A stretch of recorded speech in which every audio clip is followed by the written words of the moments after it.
बाबू तन लोटा से पानी छुओ आ लो है कुछ लो आ जहाँ जगह मिले तहाँ ठूस लो।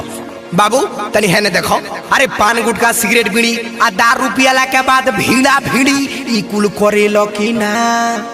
जी पंडित जी उहो होला। लड़की पक्ष तनी है ने देखो जाओ, अरे लड़का झूठ ना बोले सही आ एकरा संगे लड़की ना रही, लड़का पसंद बा। अरे जी पंडित जी आ जब जब पीही दारू ताड़ी आ लड़की के तब खूबे मारी, लड़का पसंद बा। जी पंडित जी अरे टीबी कैंसर से ही मरी आ लड़की तहार विधवा करी, लड़का पसंद बा। अरे हो मर्दवा पसंद बा।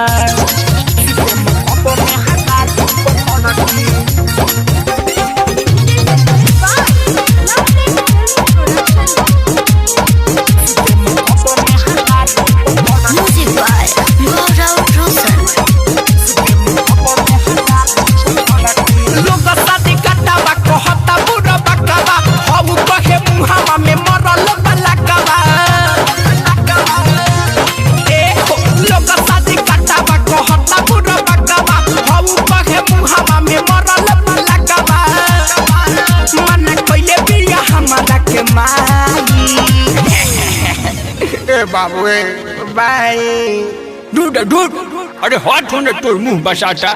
जाई बारात को बघोड़ी पर चढ़ के, सुते में कब में हरा रूप कर के। जाई बारात को बघोड़ी पर चढ़ के, सुते में कब में हरा रूप कर के। ए मौसी हो गीत गाओ ना।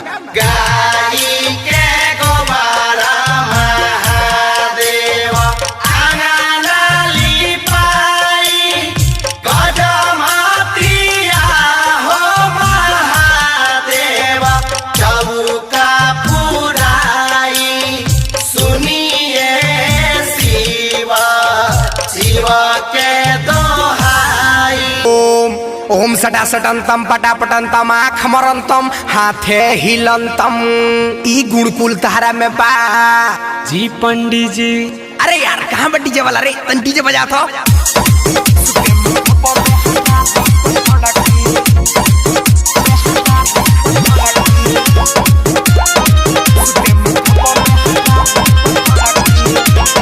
भीतर जवानी के दानो तछाता, मजा के रस सुजनी पर छिटाता। ए हो भीतर जवानी के दानो तछाता, मजा के रस सुजनी पर छिटाता। सुन कहता निया बना के पाई, ए बाबू बाई। अरे बाग ससुआ जो ने बाले जो। जाई बारात को बघोड़ी पर चढ़ के, सुते में कब में हरा रूप कर के।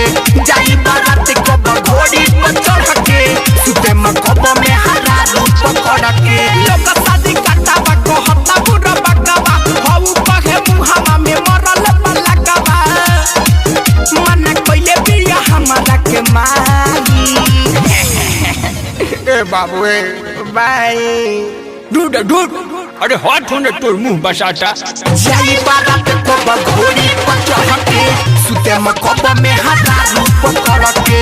जाई बारात को बघोड़ी पर चढ़ के, सुते में कब में हरा रूप कर के।